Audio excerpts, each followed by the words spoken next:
Assalamualaikum warahmatullahi wabarakatuh. Selamat pagi Bapak Dr. Yudi Nur Supriyadi selaku dosen pengampu mata kuliah Mene- uh, pengampu mata kuliah perilaku organisasi dan kepemimpinan atau Organizational Behavior and Leadership. Pada pagi hari ini, saya sendiri, Hani Anissa, bersama dengan rekan-rekan saya, Edi Nurulita Rusdiningrum dan Deriana Saputra, ingin memberikan penjelasan atau merepresentasikan hasil laporan kami, hasil laporan UAS terkait UMKM Margi Batik. Jadi, dalam hal ini, kami memilih UMKM Margi Batik sebagai salah satu laporan UMKM yang akan kami tampilkan dan akan kami presentasikan kepada Bapak Yudi Nur Supriyadi dalam laporan UAS Perilaku Organisasi dan Kepemimpinan Magister Manajemen UPN Veteran Jakarta 2025. Baik, dalam hal ini di konten table-nya kami nantinya akan membahas terkait profil dari UMKM itu sendiri, profil Margi Batik seperti apa, kemudian masalah utamanya, ada solusi masalahnya, dan bagaimana kami membangun rencana implementasinya untuk Margi Batik dan pembagian peran dari tugas yang telah kami jalankan ini. Yang pertama-tama, kami akan membahas terlebih dahulu terkait profil margi batik itu sendiri. Jadi, apa sih margi batik dan di mana sih margi batik berjalan dalam menjalankan usahanya? Jadi, pada hal ini, margi batik berada pada tahap usaha yang sedang berkembang, namun masih menghadapi beberapa kendala manajemen kinerja. Overview-nya, margi batik ini sendiri merupakan salah satu UMKM yang bergerak di bidang fashion batik, memiliki offline store di Blok M Square, lantai GF, blok C dan blok D nomor 68 dan 69. Kemudian untuk blok C-nya ini ada di nomor 128, 129. Jadi secara umum usaha margi batik ini juga sudah memiliki produk yang sangat potensial Bapak dan teman-teman. Kerjasama dengan pengrajin lokal pun sudah terbentuk, serta pasar yang mulai terbentuk juga melalui media sosial seperti Instagram dan jalur offline yang sederhana, memiliki dua toko offline store di Blok M Square. Namun untuk proses bisnisnya masih berjalan secara manual dan spontan, belum juga terukur sehingga menghambat pertumbuhan usaha Margi Batik itu sendiri. Dari sisi perencanaannya, Margi Batik belum memiliki strategi pemasaran, riset pasar, dan sistem pencatatan yang terencana dengan baik. Nah, jadi sistem pencatatannya itu masih manual, sistem pencatatannya belum futuristik atau lebih modern. Dari aspek pengorganisasian, pembagian tugas dan struktur kerja belum jelas. Jadi saat ini Margi Batik masih membentuk SOP serta manajemen stok yang masih manual juga. Pada aspek pelaksanaan pemasaran dan penjualan berjalan, tetapi belum maksimal karena branding tidak konsisten dan layanan pelanggan belum terstandarisasi. Sementara ini dari aspek pengawasan belum ada sistem evaluasi rutin seperti quality control atau laporan keuangan yang dapat menjadi dasar pengambilan keputusan.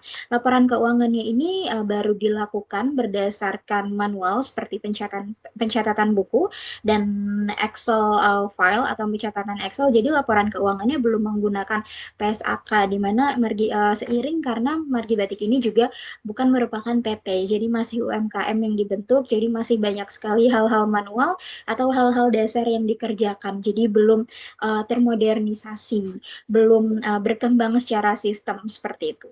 Untuk secara keseluruhan kondisi UMKM menunjukkan bahwa Margi Batik ini memiliki potensi besar untuk berkembang, namun membutuhkan pembenahan sistem manajemen kinerja, terutama dalam pemasaran, struktur organisasi, operasional harian, dan pengawasan atau quality control. Dengan adanya perencanaan yang lebih terarah dan sistem kerja yang lebih profesional, Margi Batik berpeluang untuk tumbuh lebih stabil dan memperluas pasarnya, baik secara offline maupun secara online. Dan dalam hal ini, kami juga ingin memberitahu bahwa Margi Batik belum bergerak secara online karena satu hal dan beberapa faktor. Jadi untuk margi batik ini sendiri masih dijalankan secara offline di toko-toko seperti Blok M Square. Jadi belum dilakukan penjualan secara online. Kemudian kami akan beralih kepada identifikasi masalah utama di margi batik.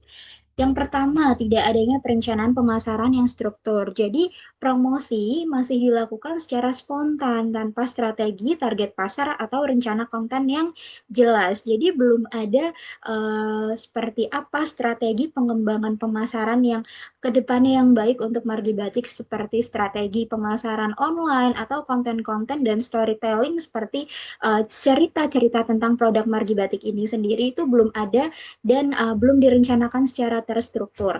Kemudian yang kedua ada pengembangan produk yang belum berbasis riset pasar. Jadi pada dasarnya Margi Batik ini sendiri merupakan side hustle atau side hustle dari bisnis atau company. Jadi untuk company Margi Batik ini sendiri masih perlu dibenahi, jadi masih perlu harus dikembangkan lebih jauh, diriset lebih jauh lagi. Dalam hal ini riset dan pengembangan pasarnya juga belum maksimal. Jadi produk ini dibuat tanpa analisis kebutuhan pelanggan, tren atau preferensi pasar yang terukur. Nah, ke depannya Margi Batik bisa melakukan riset pasar seperti apa sih yang saat ini dibutuhkan oleh pelanggan dan apa sih yang sangat ingin pelanggan tuh cari, menemukan identitas dari margi batik itu sendiri dan tren-tren batik seperti apa yang saat ini tuh sedang ada dan sedang digemari sehingga margi batik ke depannya bisa lebih berkembang lebih jauh. Kemudian yang ketiga ada sistem pencatatan dan keuangan yang masih sederhana atau masih manual, belum termodernisasi atau menggunakan PSAK di mana pencatatan stok, penjualan dan keuangan ini tuh belum rapi. Belum rapinya dalam segi pencatatan, jadi belum ada adminnya sendiri, belum ada spesialisnya. Jadi ini masih diatur oleh masing-masing keluarga itu sendiri. Jadi masih manajer keuangannya juga masih keluarga dan dalam hal ini Margi Batik juga berusaha untuk membentuk tim di mana tim ini juga ke depannya untuk lebih mengedepankan terkait quality control baik dari sistem keuangan maupun dari sistem stock opening-nya sehingga hal ini juga sebenarnya menyulitkan evaluasi dan pengambilan keputusan ketika terjadi sesuatu hal yang tidak diinginkan terkait keuangannya. Jadi dalam hal ini tuh keuangannya perlu diekspor lebih jauh lagi dan perlu dikaji sehingga keuangannya tetap berada dalam posisi yang lebih baik tentunya sebagai pencatatan di UMKM-UMKM. Dan sebaiknya untuk kedepannya sih Margi Batik harus menggunakan mungkin sistem seperti sistem kasir atau sistem-sistem yang lebih terstandarisasi di mana sistem ini juga dapat meminimalisir fraud yang terjadi pada suatu UMKM atau bisnis yang sedang berjalan. Seperti itu. Kemudian yang keempat ada struktur organisasi dan pembagian tugas yang belum jelas. Jadi dalam UMKM Margi Batik ini tentunya setelah kami evaluasi lebih lanjut itu belum ada struktur organisasinya. Jadi mulai dari owner, director ataupun seperti supervisor store atau area store, kemudian atau head store dan kemudian staffnya itu belum ada peran atau tanggung jawab yang terdefinisi. Jadi masih manual aja, masih berdasarkan feeling di mana kalau staff ya bekerja sebagai staff, job desk-nya adalah melakukan penjualan di toko hanya sebatas itu. Jadi owner pun kadang langsung terjun langsung untuk membantu penjualan dan sehingga alur kerjanya itu nggak kurang lebih nggak efisien dan mudah tumpang tindih karena belum ada standar struktur organisasi yang jelas. Hal seperti tugas-tugas A akan dibebankan kepada siapa, tugas B dibebankan kepada siapa itu belum jelas. Jadi kedepannya dalam hal ini Margi Batik juga terus mengevaluasi terkait struktur organisasi dan terus mengevaluasi terkait pembagian peran yang mungkin nantinya ke depannya bisa lebih stabil diberikan kepada masing-masing staff ataupun tim yang bekerja di Margi Batik itu sendiri. Seperti itu. Untuk selanjutnya akan dijelaskan oleh teman saya Nurulita. Terima kasih banyak Bapak Yudi dan teman-teman semuanya. Assalamualaikum warahmatullahi wabarakatuh. Perkenalkan saya Nurul Tarsiningrum. Saya akan melanjutkan presentasi terkait identifikasi masalah utama untuk UMKM Margi Batik. Selanjutnya ada tidak adanya sistem quality control yang rutin. Tidak ada standar kualitas yang jelas sehingga kualitas produk berpotensi tidak konsisten. Quality control sendiri dilakukan pada saat batik tersebut selesai diproduksi. Jadi untuk ketika produk itu masuk ke dalam toko, quality control tidak dilakukan secara rutin. Jadi kita tidak tahu apakah dalam toko itu nanti ada kerusakan, apakah nanti ada kotor dan lain-lain, itu tidak dilihat karena memang tidak ada quality control secara rutin. Selanjutnya, manajemen stok masih manual. Pencatatan inventaris tidak terstandarisasi menyebabkan resiko salah hitung, stok hilang atau overstock.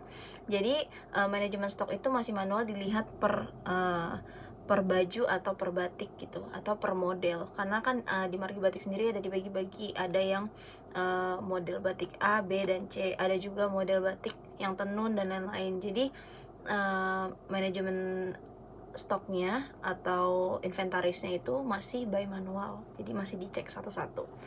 Kanal penjualan terbatas, penjualan masih bergantung pada media sosial, dan toko di Blok M Square belum memanfaatkan marketplace atau toko online resmi. Saat ini Margi Batik membuka toko offline-nya di Blok M Square, namun untuk pembuatan website dan marketplace masih dalam proses, jadi belum ada di marketplace atau di website ya. Jadi kalau misalnya memang ada pembeli yang mau melihat-lihat, itu ada Instagramnya Margi Batik, namun untuk Shopee-nya, Tokopedia-nya, atau TikTok Shop-nya itu belum tersedia.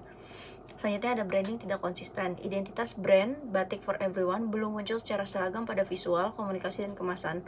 Memang Margi Batik sendiri branding yang ingin diberikan kepada konsumen adalah Batik for Everyone, namun saat ini belum konsisten karena masih ada beberapa model mungkin yang modelnya masih model-model lama, atau model-modelnya belum bisa disesuaikan dengan orang-orang yang berhijab, atau orang yang tidak menggunakan hijab, atau anak kecil dan lain-lain, itu belum disesuaikan. Jadi masih dalam proses untuk menuju branding tersebut. Layanan pelanggan belum terstruktur, tidak ada SOP untuk respons chat, penanganan komplain, atau standar pelayanan kepada pembeli. Memang untuk Margi Batik sendiri, seperti yang saya jelaskan sebelumnya, dia belum ada marketplace, jadi memang belum ada standar untuk respons chat atau penanganan komplain dan lain-lain, itu belum ada karena memang masih proses untuk pembuatan marketplace tersebut. Selanjutnya, solusi dan rencana implementasi. Yang pertama, menyusun rencana pemasaran terstruktur. Jadi kita akan menyarankan Margi Batik untuk membuat marketing plan selama 3 bulan, seperti apa saja konten yang akan ingin dibuat, apa saja tujuan-tujuan seperti marketplace, apakah akan mulai launching dalam 3 bulan ke depan, lalu apakah nanti akan dibuat konten TikTok, konten Instagram, dan lain-lain. Tentukan target penjualan, target pasar, jenis konten, dan jadwal posting. Jadi dalam marketing plan itu sudah tersusun di mana Margi Batik dapat membuat video, lalu hari apa Margi Batik akan mengupload, dan lain-lain. Jadi seperti kalender, dan di kalender itu nanti udah ada tanggal-tanggalnya, dan di tanggal-tanggal itu apa yang harus dilakukan juga sudah tersedia. Jadi di marketing plan ini harus jika ingin mengembangkan UMKM Margi Batik, segala yang ada di marketing plan itu harus dilaksanakan supaya proses pemasarannya jadi lebih lancar. Lalu gunakan tools gratis seperti Canva, Meta Business Suite, dan CapCut.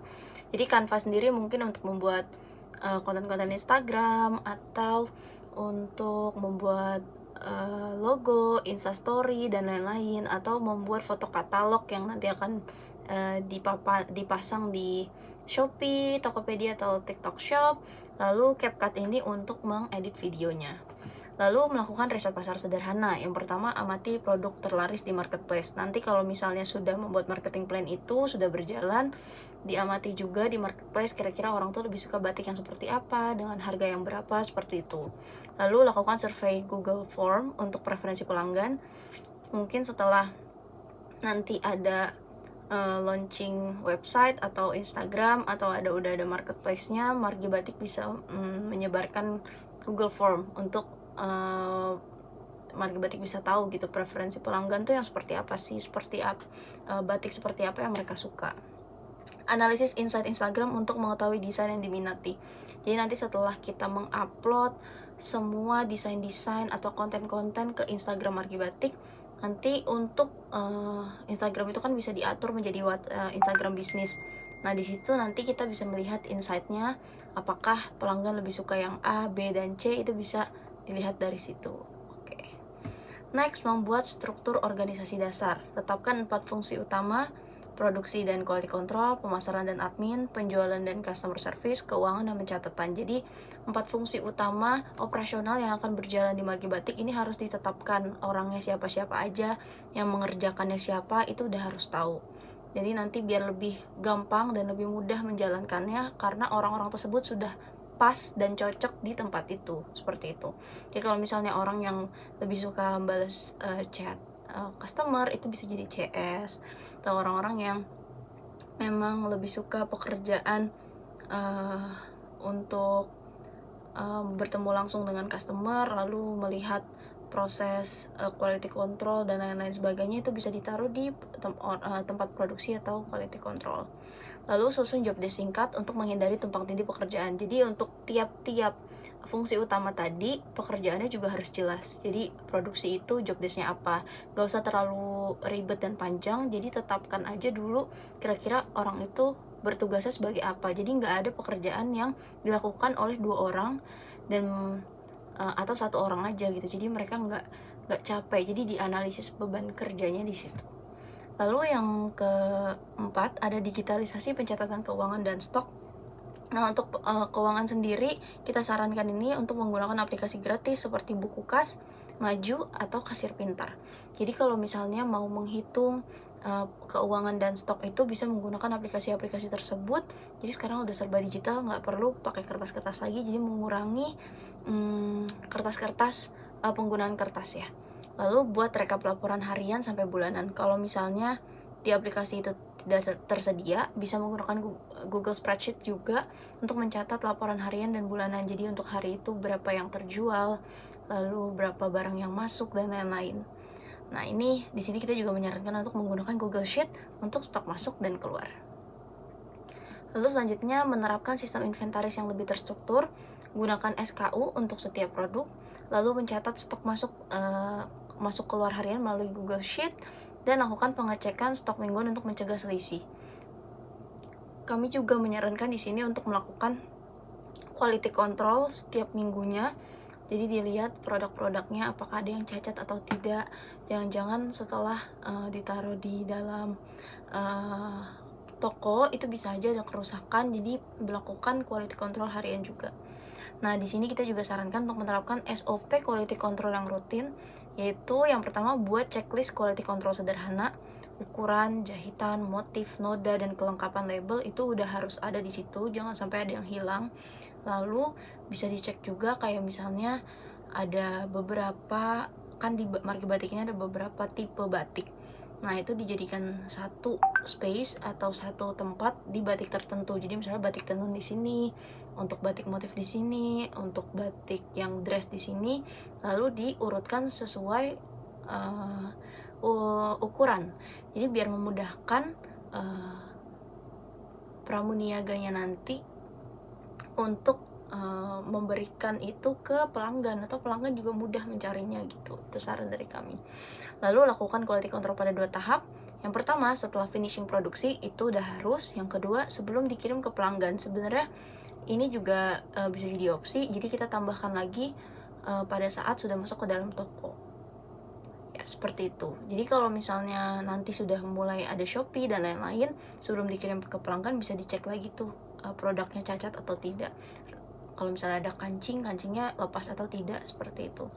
Lalu yang terakhir, simpan hasil quality control dalam form digital agar dapat dievaluasi per bulan.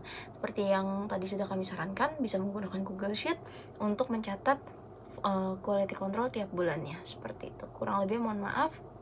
Selanjutnya akan dilanjutkan oleh Dery. Oke, baik, saya memasuki slide selanjutnya. Di sini saya akan menjelaskan tentang solusi, rencana, implementasinya. Pada bagian solusi ini dan rencana implementasinya, kami menekankan perbaikan sistem kerja dan perilaku organisasi di UMKM Margi Batik.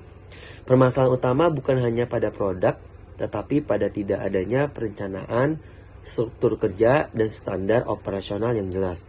Jadi solusi pertamanya adalah Penyusunan rencana pemasaran terstruktur agar promosi tidak lagi bersifat spontan, tetapi memiliki target pasar, target penjualan, serta jadwal konten yang konsisten.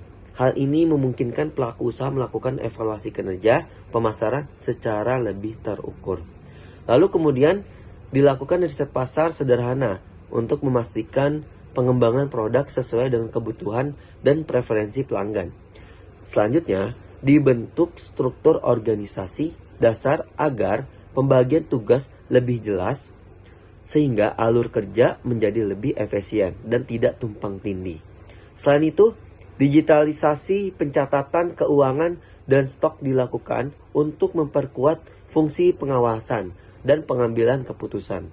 Lalu terakhir, penerapan SOP Quality Control, branding, dan layanan pelanggan bertujuan menciptakan standar kerja yang konsisten, serta meningkatkan kualitas produk dan kepuasan pelanggan. Lalu selanjutnya, di sini slide pembagian peran kelompok kami. Dalam kelompok kami, pembagian peran ini dilakukan secara jelas agar setiap anggota memiliki tanggung jawab yang spesifik. Hal ini mencerminkan penerapan konsep perilaku organisasi, khususnya kejelasan peran dan kerjasama tim. Dengan pembagian tugas yang terstruktur, proses observasi, analisis, dan penyusunan laporan dapat berjalan lebih efektif dan terkoordinasi, sehingga tujuan kelompok dapat dicapai secara optimal. Lalu, terakhir pada slide penutup ini dapat disimpulkan bahwa permasalahan dihadapi Margi Batik bukan semata-mata pada aspek produk, melainkan pada sistem manajemen, perilaku organisasi, dan kepemimpinan. UMKM ini memiliki potensi yang besar untuk berkembang, namun membutuhkan pembenahan sistem kerja agar bertumbuh usaha dapat berlangsung secara berkelanjutan. Solusi dan rencana implementasi yang kami usulkan diharapkan mampu membantu Margi Batik dalam membangun sistem manajemen kinerja yang lebih terstruktur, profesional, dan berbasis data. Dengan adanya perencanaan yang jelas, pembagian peran yang tegas, serta standar operasional yang konsisten, UMKM dapat meningkatkan efisiensi, kualitas produk, dan kepuasan pelanggan. Lalu melalui studi kasus ini kami juga memperoleh pemahaman bahwa penerapan konsep perilaku organisasi dan kepemimpinan sangat relevan dan aplikatif dalam konteks UMKM. Tidak hanya sebagai teori, tetapi sebagai dasar dalam membangun organisasi yang sehat dan berdaya saing. Terima kasih untuk kelompok dari kami. Kurang lebih mohon maaf. Wabillahi taufiq wal hidayah. Wassalamualaikum warahmatullahi wabarakatuh.